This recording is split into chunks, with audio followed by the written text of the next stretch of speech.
السلام علیکم ورحمۃ اللہ وبرکاتہ۔ ناظرین، جیسا کہ آپ کو اس بات کا علم ہے کہ سب سے پہلے اسلام کے اندر اور نبی پاک صلی اللہ علیہ وسلم نے اپنی امت کو جو پیغام دیا وہ ہے نماز کا۔ جیسا کہ آپ دیکھیں گے نبی پاک صلی اللہ علیہ وسلم معراج کی رات گئے تو اللہ پاک نے نبی پاک صلی اللہ علیہ وسلم کو نمازوں کا تحفہ دیا۔ جیسا کہ آپ کو پتہ ہے پہلے 50 تھی، بعد میں کرتے کرتے نبی موسیٰ علیہ السلام نے واپس بھیجا تو 5 رہ گئی، لیکن اللہ پاک فرمانے لگے ہیں میرے نبی پھر بھی میری بات تبدیل نہیں ہوتی، 5 رہ گئی ہیں لیکن میری بات تبدیل نہیں ہوا کرتی۔ کیا فرمایا لا تبدیل لکلمات اللہ، ہمارے کلمات تبدیل نہیں ہوتے، آپ کی امت پڑھے گی 5 اور ہم ثواب ان کو 50 کا ہی دیں گے۔ تو ناظرین، ایسے ہی آپ کو ایک ایسی ویڈیو بھی دکھانے لگا ہوں کہ ایک اہل حدیث وہابی لڑکا ہے، نوجوان، جس نے جا کے شیعہ کا جو کہتے ہیں ماں بارگاہ یا ان کا جہاں پہ وہ اپنی نماز وغیرہ پڑھتے ہیں، تو وہاں پہ جا کے اہل حدیث نے ان کے اندر ان کے پیچھے نماز پڑھی ہے۔ تو ناظرین، میں چاہتا ہوں آپ کو ویڈیو دکھاؤں تو پھر انشاءاللہ اس کے آگے ہم بھی بات کریں گے، نماز پڑھنے کے بعد کیا منظر اور کیا واقعہ پیش آیا تھا کہ وہ بھی ہم کو پتہ چل جائے۔ تو چلیں ناظرین، پہلے ہم وہ ویڈیو دیکھتے ہیں تو پھر انشاءاللہ اس سے آگے ہم بھی بات کریں گے، اور ساتھ ہم ناظرین آپ کو ڈاکٹر ذاکر نائک حفظہ اللہ تعالیٰ کی بھی اسی حوالے سے گفتگو سنائیں گے۔ تو چلیں ناظرین، پہلے ہم وہ ویڈیو دیکھتے ہیں۔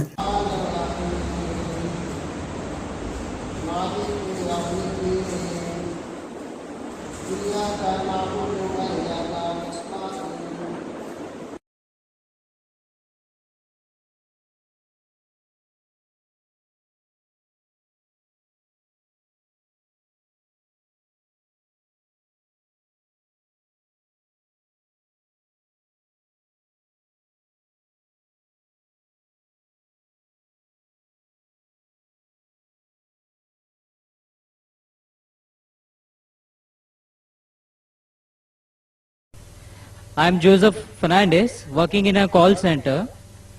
میرا سوال آپ سے یہ ہے کہ مجھے کئی دوست ملے جن میں سے کچھ سیاہ ہے اور کچھ سنی، جیسے آپ نے کچھ دیر پہلے بتایا کہ جو انسان مانتا ہے کہ اللہ ایک ہے اور محمد علیہ السلام آخری پیغمبر ہیں، تو میں مانتا ہوں اس بات کو۔ تو اگر میں یہ کہوں کہ میں مسلمان ہوں تو یہ جھوٹ نہیں ہے، لیکن مسلمان بننے کے بعد ایک نماز پڑھنا بہت ضروری ہوتا ہے، اور کچھ طریقے ہیں جو دونوں ہی دوستوں نے مجھے بتائے، لیکن ان کے طریقے الگ الگ ہیں۔ تو مجھے یہ سمجھ میں نہیں آیا کہ کس کا طریقہ میں اپناؤں، کیونکہ دونوں ہی اپنے طریقوں کو صحیح سمجھتے۔ بھائی صاحب نے سوال کیا کہ اگر اللہ ایک ہے اس میں ماننا ہے اور محمد صلی اللہ علیہ وسلم پیغمبر ہے تو میں مانتا ہوں، تو اس طریقے سے مسلمان ہوں میں، لیکن میرے 2 دوست، ایک شیعہ ایک سنی، اور مسلمان بننے کے لیے نماز پڑھنا ضروری ہے، تو کس طریقے سے نماز پڑھوں؟ بھائی صاحب، آپ کہتے ہیں کہ اللہ ایک ہے، آپ مانتے ہیں کہ اللہ کے پیغمبر محمد صلی اللہ علیہ وسلم آخری پیغمبر ہے، تو آپ نے کہا کہ کس طریقے سے نماز پڑھوں؟ یہ شیعہ سنی جو آپ نے پوچھا، آپ جب قرآن پڑھیں گے، قرآن میں نہ شیعہ ہے نہ سنی ہے، قرآن میں نہ شیعہ ہے نہ سنی ہے۔ قرآن شریف میں کہا گیا ہے سورہ عمران میں، سورہ نمبر 3 آیت نمبر 103 میں، وَاعْتَصِمُوا بِحَبْلِ اللَّهِ جَمِيعًا وَلَا تَفَرَّقُوا، کہ آپ آپس میں اکٹھا ہو کے اللہ کی رسی کو مضبوطی سے پکڑو۔ اللہ کی رسی ہے قرآن اور صحیح حدیث۔ تو آپ دیکھیں قرآن میں کیا لکھا ہے اور اللہ کے رسول کے صحیح حدیث میں کیا لکھا ہے۔ تو جو بھی آپ سے کچھ کہتا ہے اگر قرآن اور صحیح حدیث کے مطابق ہے، آپ اس کی بات مانو۔ جو ذاکر کہتا ہے وہ بھی کچھ اہم نہیں اسلام میں، ذاکر اسلام میں 0 ہے۔ جو ذاکر کہتا ہے وہ بات ماننا ضروری نہیں، لیکن جب میں قرآن کا حوالہ دیا تو آپ کو قرآن کی بات ماننا فرض ہے، جب میں صحیح حدیث کا حوالہ دیا تو آپ کو صحیح حدیث کی بات ماننا ضروری ہے۔ تو اسی لیے کوئی بھی شخص کچھ کہتا ہے، اگر اختلاف ہے اس میں تو پھر سے رجوع ہو جاؤ قرآن اور حدیث کے پاس۔